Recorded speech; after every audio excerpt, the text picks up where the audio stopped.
Привет, друзья!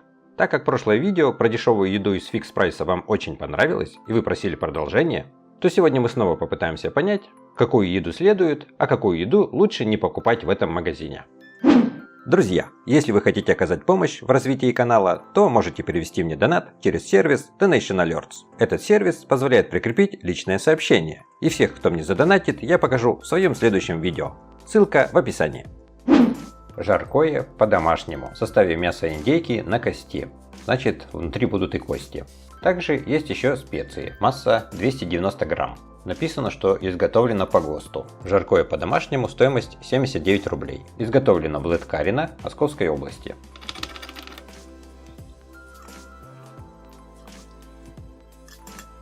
Жидкости здесь тоже приличное количество, но это что-то типа желе.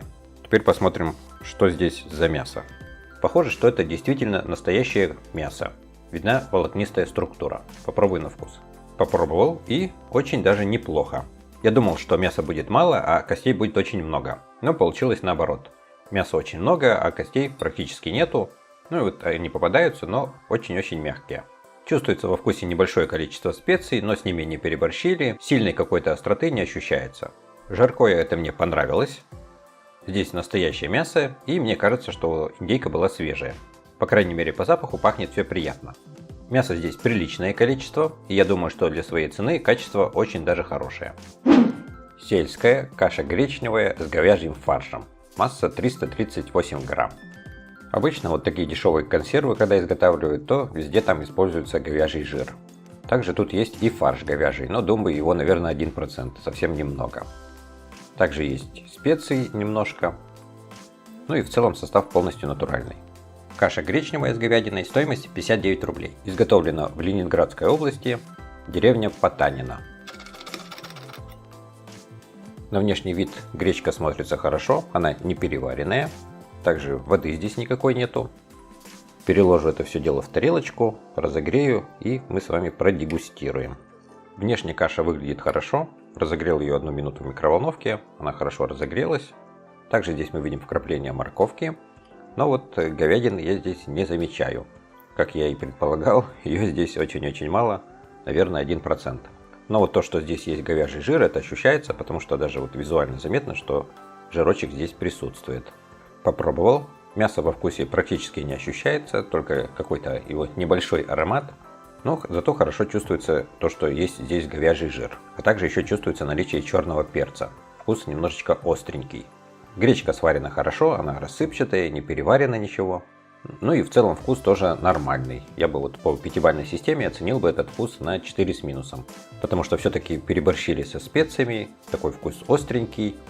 Ну и мяса здесь практически нету, поэтому в общем вкус без мяса. По сути дела можно сказать, что это гречка с говяжьим жиром. Ну и плюс этого блюда еще в том, что если голодный и если нету денег на нормальную еду, то можно купить такую гречку, и голод она утолит хорошо. Потому что все-таки сама гречка калорийная, да и к тому же говяжий жир он тоже калорийный. Думаю, что для своей цены качество вполне приемлемое, потому что ожидать наличия большого количества мяса за такие деньги, конечно же, не стоит. Кукурузные палочки со вкусом кетчупа. Масса 26 грамм. Раз это кукурузные палочки, то основным компонентом в составе является кукурузная крупа. Состав этих кукурузных палочек не супер плохой. Здесь есть, конечно, искусственные добавки, но их не так уж и много. В некоторых других продуктах подобного плана добавок различных компонентов с индексом Е гораздо больше. Чипсы Cheetos, стоимость 29 рублей 50 копеек. Изготовлено в Московской области, город Кашира. Внешне эти палочки смотрятся очень аппетитно, они даже чем-то похожи на картошку фри, такая же форма. От этих палочек идет очень сильный запах кетчупа. Попробуй на вкус. По вкусу эти палочки мне очень понравились, хрустящие. И вот вкус кетчупа как-то не особо сильно все перебивает.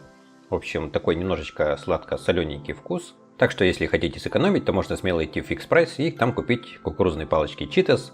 Они стоят подешевле, чем в других магазинах. Вкус замечательный. Печень трески натуральная. Рыбные консервы Мурман рыба. Масса 130 грамм. Изготовлено по ГОСТу. В составе печень трески атлантической, кусочки. Также есть еще соль, перец и лавровый лист. Раз это печень натуральная и тут кусочки, значит это должен быть не фарш. Ну что ж, откроем и проверим, что там будет внутри. Печень трески стоит 79 рублей. Изготовитель называется Мурман Рыба, но изготовлена во Владимирской области, город Лакинск. Баночку удобно открывать, потому что здесь есть ключ.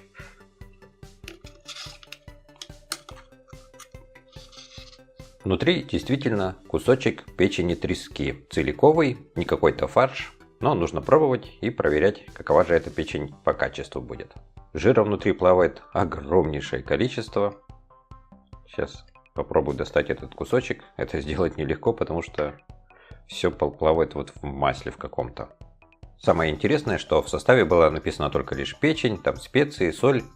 Но вот то, что здесь такое огромное количество масла, в составе указано не было. А здесь масла, наверное, процентов 50, ну что уж очень много. Попробовал небольшой кусочек этой печени, и она мне показалась какой-то горьковатой. Попробую еще кусочек из другого места. Да, в общем, печень какая-то не очень хорошая, присутствует горьковатый привкус.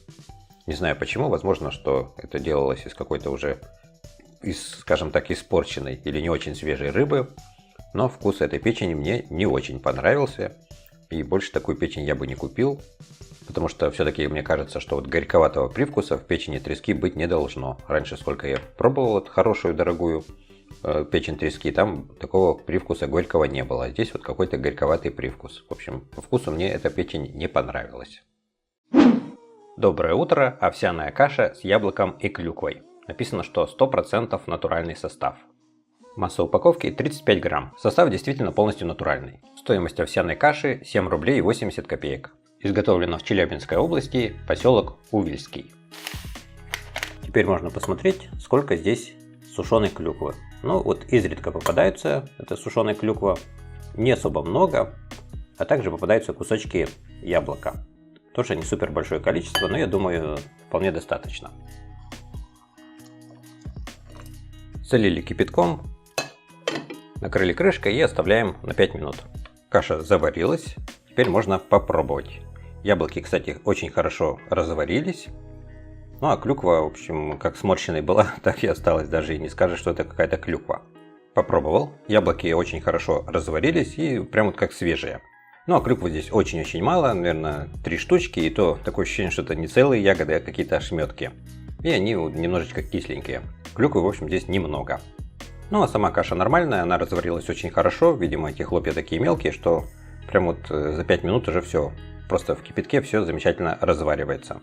На воде, конечно, каша не такая вкусная. Если бы ее заварить на горячем молоке, то было бы гораздо вкуснее. Но я думаю, что вот за 8 рублей завтрак это очень недорого. Фрикадельки в бульоне. Масса 325 грамм. Торговая марка Старкова. В составе мы видим, что эти фрикадельки сделаны из мяса птицы механической обвалки. Здесь курица и индейка. Также есть соль и черный перец. Бульон здесь мясной, и его состав полностью натуральный. Стоимость фрикаделек 55 рублей. Изготовлено в Московской области, город Раменское. Как мы видим, здесь бульона гораздо больше, чем фрикаделек. Фрикаделек я здесь насчитал 6 штучек. Ну и по внешнему виду сразу же заметно, что они сделаны из мяса птицы механической обвалки. Да и мне кажется, еще краситель есть, потому что такое оно немножечко розовенькое это мясо. По разрезу эта фрикаделька напоминает супер дешевую тушенку. Там тоже такая вот своеобразная вспененная структура. И здесь даже вот визуально видно, что структура какая-то губчатая. Я думаю, что будешь жевать эту фрикадельку, и будет такое ощущение, что жуешь какой-то воздушный зефир, вот именно по своей структуре.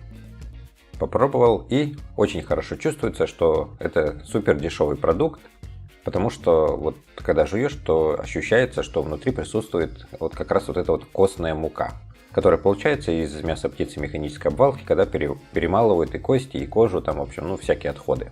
Вкус я бы не сказал, что он отвратительный, вкус вполне такой нормальный, я бы сказал, там, на 3 с минусом. В общем, есть можно, выплюнуть не захотелось. Но, конечно, вот именно мяса здесь немного. Было написано, что еще есть кое-какие овощи, в частности морковка. Ну и вот и кусочки морковки здесь плавают, но ее здесь очень мало.